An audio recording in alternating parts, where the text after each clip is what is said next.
Hello, I'm Natalie Lindo and this is Business Line, your monthly business barometer brought to you from Dubai. We're just outside Dubai's Museum of the Future and looking forward is where we start today. Dubai has launched an ambitious strategic program to transform the Emirate into a global hub for creativity, doubling the number of companies specializing in content, design and culture by 2025. I caught up with some industry insiders to get their thoughts.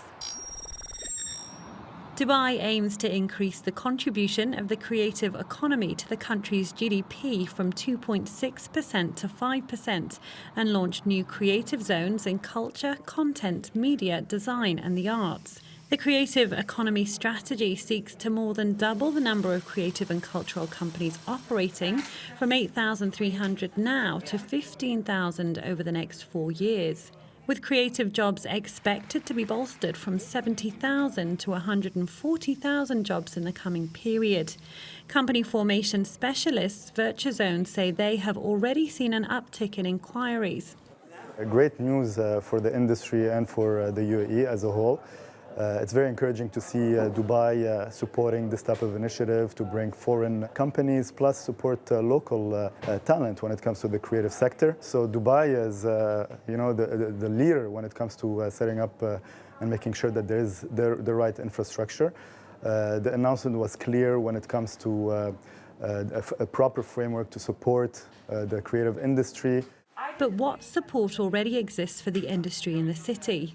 We did not face any obstacles during all the business. It's super easy for you to move, to get a team, to hire people, to invest in terms of rent and expanding your business. Ava Fashions began as a side project back in 2013 and has rapidly expanded into a fashion line with independent stores and is now stocked in international boutiques. We do everything in Dubai. So I do not outsource, I do not bring anything from outside. I flew all my team to come to Dubai from different nationalities, embroiderers, craftsmanship, all the people, the tailors, even the design team who are helping us now. So we have our atelier and our production house in the UAE. We do everything here. Even the fabrics, we try to purchase from what is available in the market here. The creative economy strategy seeks to support creative minds in producing new and exciting concepts. It's amazing news for us because I guess that the fashion industry in Dubai is still new. So we feel that the community and the local customers, they are really supporting the local designers as opposed by designers from outside. I always say if you're a pioneer what you do, you're going to succeed. Dubai began consolidating its creative economy with the establishment of hubs such as Media City, Production City and Dubai Design District. It was launched in 2013 and just going there and going through the experience of D3 shows you the commitment that Dubai has from an infrastructure perspective and from a willingness to encourage this type of individuals to come and grow within the business. As an initial step, Sheikh Hamdan bin Mohammed bin Rashid Al Maktoum, Dubai Crown Prince and Chairman of the Executive Council of Dubai, launched the Al Quoz Creative Zone in the Emirate. The dynamic hub is where artists and designers can live, work and create, and is a blueprint for the strategy moving forward. Bill Gates is urging governments and the private sector to work together to develop and deploy breakthrough technologies that will eliminate emissions throughout the world's economy. He called for new creative funding of these technologies to level the playing field to compete with fossil fuels.